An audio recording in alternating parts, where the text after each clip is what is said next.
صحیح بخاری میں آتا ہے جب نبی علیہ السلام کی وفات ہوئی تو حضرت عمر نے تلوار نکال دی کہ میں اس کی گردن کاٹ دوں گا جو کہے گا کہ نبی علیہ السلام فوت ہو گیا۔ ان کا یہ عقیدہ تھا کہ جس طرح موسیٰ علیہ السلام 40 دن کے لیے کوہ طور پہ گئے، نبی علیہ السلام بھی ڈورمنٹ پوزیشن میں چلے گئے، واپس آ جائیں گے، کیونکہ انہوں نے نبی علیہ السلام سے سنا تھا کہ رومن اور پرشین امپائر گرے گی، تو وہ یہ فورس ہی کرتے تھے ابھی تو کیسرو کسرا کی جنگیں ہم نے لڑی نہیں ہیں، تو حضور اس سے پہلے کیسے دنیا سے جا سکتے ہیں؟ لیکن اللہ نے تو آپ کو پروفٹ بنوانا تھا نا، کہ آپ کے جانے کے بعد فتوحات کروانی تھی، تاکہ پتہ چلے کہ پیچھے اللہ کھڑا ہے۔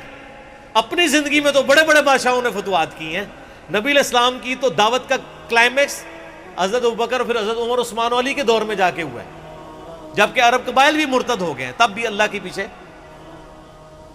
سپورٹ تھی۔ والذی ارسل رسولہ بالہدی ودین الحق لیظہرہ علی الدین کلہ ولو کرہ المشرکون، اللہ نے اس کو دین کو غالب کرنا تھا۔ تو بخاری کے الفاظ ہیں، حضرت عمر نے کہا میں اس کی گردن اتار دوں گا۔ حضرت ابوبکر آئے، انہوں نے حضرت عمر کو دیکھا، اگنور کر کے سیدھا حجرہ عائشہ میں گئے، نبی علیہ السلام کے مبارک کفن کو ہٹا کے آپ کے ماتھے پہ بوسہ دیا اور کہا یا رسول اللہ آپ پہ 2 موتیں جمع نہیں کرے گا، ایک موت تو سب کے نصیب میں ہے، اب تو ہمیشہ کی زندگی آپ کو اللہ نے آخرت کی دے دی ہے۔ اور پھر باہر نکلے، حضرت عمر کو کہا کہ عمر بیٹھ جاؤ، حضرت عمر نے بات نہیں سنی، تو حضرت بکر ممبر کی طرف چڑھے، ممبر پہ چڑھے اور لوگوں سے کہا کہ عمر کو اس کے حال پہ چھوڑ دو۔ حدیث کے الفاظ ہیں کہ لوگ حضرت بکر کا ریگارڈ باقی اصحاب سے زیادہ کرتے تھے، حضرت عمر کو تنہا چھوڑ کے لوگ حضرت ابو بکر کی طرف متوجہ ہو گئے۔ پہلے وہ جو سارا میلہ ان کے گرد لگا تھا شفٹ ہو گیا، تو انہوں نے حمد و صلات کے بعد انہوں نے کہا اما بعد انه من كان يعبد محمدا فإن محمدا قد مات۔ سر کلیجے پہ کتنا بڑا پتھر رکھا ہوگا حضرت بکر نے جملہ بولتے ہوئے کہ جو محمد کی عبادت کرتا تھا وہ جان لے کہ محمد کو موت آ گئی ہے۔ وَمَنْ كَانَ يَعْبُدُ اللَّهَ، اور جو اللہ کی عبادت کرتا ہے وہ جان لے ان اللہ حی لا یموت، اللہ زندہ ہے، اللہ کو کبھی موت نہیں آئے گی۔ کیا توحید کی تعلیمات ہیں، حضور کی میت کے اوپر حضور کے فضائل نہیں بیان ہو رہے، توحید بیان ہو رہی ہے۔ Point to be noted. کیوں؟ سر پہلے نہیں انسانیت نے رسک لیا، دنیا کا سب سے بڑا شرک ایک پیغمبر کے نام پہ تو کھڑا ہوا ہے، عیسیٰ ابن مریم کے نام پہ۔ نبی علیہ السلام کو عیسیٰ ابن مریم نہیں اللہ نے بننے دیا۔ ایسے تربیت یافتہ وہ صحابہ جو کل تک آپ کے وضو کا پانی نیچے نہیں گرنے دے رہے تھے، آج وفات پہ کھڑے ہو کے فرضی خطبہ دے رہے ہیں۔ جو محمد کی عبادت کرتا تھا جان لو محمد کو موت آ گئی ہے، جو اللہ کی عبادت کرتا تھا جان لو اللہ زندہ ہے۔ پھر آیت بھی پڑھی، صرف فرضی جملہ نہیں بولا۔ آپ تو کہہ رہے ہیں شرک ختم ہو گیا، حضرت بکر جب شروع نہیں ہوا تھا اس وقت بھی کہہ رہے تھے کہ نبی علیہ السلام کو کسی نے خدا نہیں بنانا، کیونکہ بخاری کی حدیث ہے، دیکھنا میری شان کو اس طرح بلند نہ کرنا جس طرح عیسیٰ ابن مریم کو لوگوں نے کیا۔ میں اللہ کا بندہ اور اس کا رسول ہوں، مجھے اللہ کا بندہ اور اس کا رسول ہی کہنا۔ سر وارفتگی، دیوانگی، عشق کی ساری کیفیت حضور کی وفات کے بعد بالکل چینج ہوگی صحابہ کی۔ ہونا تو چاہیے تھا جو وضو کا پانی نہیں گرنے دے رہے تھے جا کے قبر کی مٹی چاٹنا شروع کر دیتے، ایسا نہیں ہوا۔ وہ تعلیمات کی باؤنڈریز کو کراس نہیں کرتے تھے۔ تو پھر انہوں نے آیت پڑھی، سورہ آل عمران آیت نمبر 144، وما محمد الا رسول قد خلت من قبلہ الرسل افإن مات او قتل انقلبتم علی اعقابکم، محمد تو نہیں مگر ایک رسول ہی، اگر یہ فوت ہو جائیں یا دین جو جنگ میں قتل کر دیے جائیں، شہید ہو جائیں، کیا تم دین سے الٹے قدم پھر جاؤ گے؟ جو کوئی دین سے الٹے قدم پھیرے گا اللہ کا کوئی نقصان نہیں کرے گا اور اللہ ثابت قدم رہنے والوں کو جزا دے گا۔ پھر سورہ الزمر کی آیت نمبر 30 پڑھی، انک میت وانہم میتون، اے نبی تمہیں بھی مرنا ہے اور ان کو بھی موت آنی ہے تمہارے مخالفین کو، پھر تم اللہ کے حضور جھگڑو گے، اللہ تمہارا فیصلہ کرے گا۔ یہ سیدنا ابوبکر کی حضور کی وفات کے وقت استقامت تھی۔ پھر جھگڑا کھڑا ہو گیا حضور کو دفنانا کدھر ہے؟ جامعہ ترمذی میں حدیث ہے، سیدنا ابوبکر کہتے ہیں کہ میں نے نبی علیہ السلام سے یہ بات سنی تھی کہ اللہ اپنے پیغمبر کو وہیں پہ موت دیتا ہے جو اس کے لیے سب سے پسندیدہ جگہ اللہ کے نزدیک ہوتی ہے، تو حضور کی جو چارپائی ہے نا اس کے نیچے ان کی قبر کھودو، وہاں پہ اللہ نے ان کو موت دی۔ پہلے صحابہ میں رائے نہیں طے ہو رہی تھی کہاں دفنانا۔ پھر سنن نسائی الکبریٰ کے اندر پورا وفات النبی چیپٹر ہے، سنن ابن ماجہ میں بھی موجود ہے کچھ حصہ اس کا۔ پھر لوگوں نے پوچھا کہ نبی علیہ السلام کا جنازہ ہوگا؟ انہوں نے کہا ہاں ہوگا۔ اسی طریقے سے تکبیر کہو اور سورہ فاتحہ اور اس کے بعد درود شریف اور اس طریقے سے 4 تکبیرات پڑھو۔ لیکن ایک فرق تھا کہ نبی علیہ السلام کو پروٹوکول صحابہ نے دیا ہے کہ آپ کی جو جنازے کی نماز ہے نا وہ جماعت کے ساتھ نہیں ہوئی۔ صحابہ نے یہ پروٹوکول دیا کہ حضور کی میت کی موجودگی میں بھی کوئی شخص امامت نہ کروائے۔ حجرے میں ایک طرف سے لوگ داخل ہوتے تھے، اکیلے اکیلے جنازہ ادا کرتے تھے، اور ڈیٹیل میں آتا ہے 2-3 دن تک جنازہ ہوتا رہا۔ پہلے یعنی مرد داخل ہوئے، اس کے بعد بچے، غلام، پھر عورتیں، اس طریقے سے سب نے جنازہ پڑھا۔ ظاہر ہے 1 لاکھ سے زیادہ لوگ تھے جنازہ پڑھنے والے۔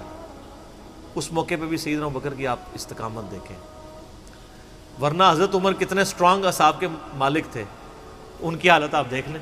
جب ضرورت پڑی ان کے مضبوط اصحاب کی تو کولیپس کر گئے۔ ابوبکر ہی کھڑے ہوئے ہیں، تو حضور کو پتا تھا نا میں نے مصلی پہ کسے کھڑا کرنا ہے۔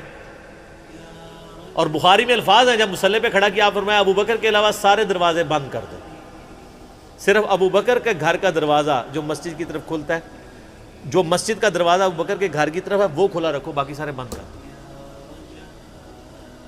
تو نبی علیہ السلام کو یہ پتا تھا کہ کس لیول کا کس بندے کا یعنی ایمان ہے، اس کے اعصاب ہیں۔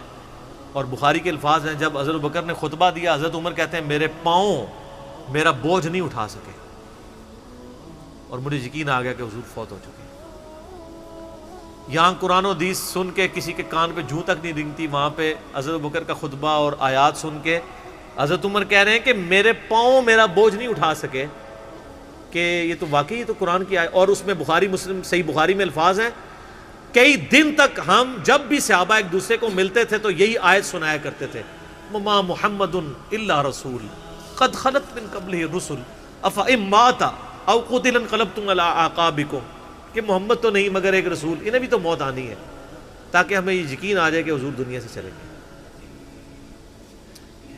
تو یہ صحابہ کرام علیہم رضوان کی نبی علیہ السلام کے ساتھ عقیدت تھی، اور سیدنا ابوبکر آپ کو بالکل صف اول میں نظر آئیں گے، ٹاپ آف دا لسٹ، معاملات کو ہینڈل کرنے میں، چیزوں کو بالکل من و سنت کے مطابق ڈھالنے میں، اور ہر معاملے میں رجوع لانے کے اوپر، اور اہل بیت کے ساتھ کمٹمنٹ کے اوپر، ہر مسئلے میں آپ کو حضرت ابوبکر صدیق کی قربانیاں ٹاپ آف دا لسٹ نظر آئیں گی۔ تو بات کہاں سے کہاں شروع ہوئی، فی البدی میں تو اور گھنٹوں بول سکتا ہوں، مجھے اتنی حدیثیں یاد ہیں یہ فضائل کے اعتبار سے۔ آخر میں اصول برکت کے لیے میں وہ حدیث بیان کروں گا جو میں اکثر بیان کرتا ہوں۔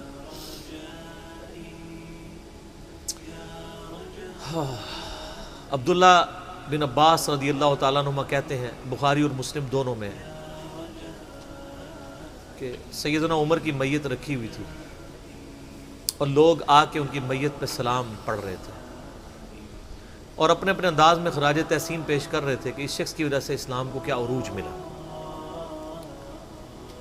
تو کہتے ہیں اتنے میں میں نے محسوس کیا کہ ایک شخص میرے پیچھے آ کے کھڑا ہوا، اور اس نے میرے کندھے پہ یوں کونی رکھی، میری پیٹھ اس کی جانب تھی، اس نے کونی میرے کندھے پہ یوں رکھی، اور حضرت عمر کی میت سے مخاطب ہو کے کہنے لگا کہ اے عمر، اللہ تجھ پہ رحم فرمائے، تو روئے ارض پہ ان لوگوں میں سے ایک شخص تھا کہ میری بھی خواہش تھی کہ میں ان اعمال کے ساتھ اللہ کے حضور پیش ہوتا، کہ اگر اللہ کے حضور پیش ہونے کے لیے مجھے بہترین اعمال چاہیے تو تیرے اعمال۔ ظاہر ہے جی رومن اور پرشین امپائر گھری ہے، کس لیول کا عروج، کیونکہ میں نے رسول اللہ صلی اللہ علیہ وآلہ وسلم سے بارہا سنا تھا، میں ابو بکر اور عمر داخل ہوئے، میں ابو بکر اور عمر نکلے، میں ابو بکر اور عمر نے یہ کیا، تو مجھے بڑی امید تھی کہ تم اپنے 2 ساتھیوں سے جا ملو گے، یعنی رسول اللہ اور ابو بکر کے ساتھ صلی اللہ علیہ وآلہ وسلم اور رضی اللہ عنہ۔ تو یعنی نبی علیہ السلام کے بعد سیدنا ابو بکر اور پھر حضرت عمر بھی وہیں پہ پہنچ گئے۔ تو مجھے نبی علیہ السلام کے اس فرمان سے لگتا تھا جس طرح آپ اپنی زندگی میں کہتے تھے نا، میں ابو بکر عمر، میں ابو بکر عمر، میں ابو بکر عمر، مجھے پتا تھا تم نے جا کے انہی سے ہی ملنا ہے جا کے، اور دیکھ لیں قبر بھی پھر ساتھ بنی دونوں کی۔ تو عبداللہ ابن عباس کہتے ہیں کہ میں نے جب یوں مڑ کے دیکھا تو وہ سیدنا علی بن ابی طالب تھے جو حضرت عمر کی میت کے اوپر یہ کلمات پڑھ رہے تھے، میں ابو بکر اور عمر، میں ابو بکر اور عمر رضی اللہ عنہم اجمعین وعلیہم السلام اجمعین۔ اللہ تعالیٰ ہمارے دلوں میں خلفائے راشدین کی محبت، اہل بیت کی محبت راسخ فرمائے رضی اللہ عنہم اجمعین وعلیہم السلام اجمعین، اور قیامت والے دن حوض کوثر پہ ان کے ساتھ محشور فرمائے، آمین ثم آمین۔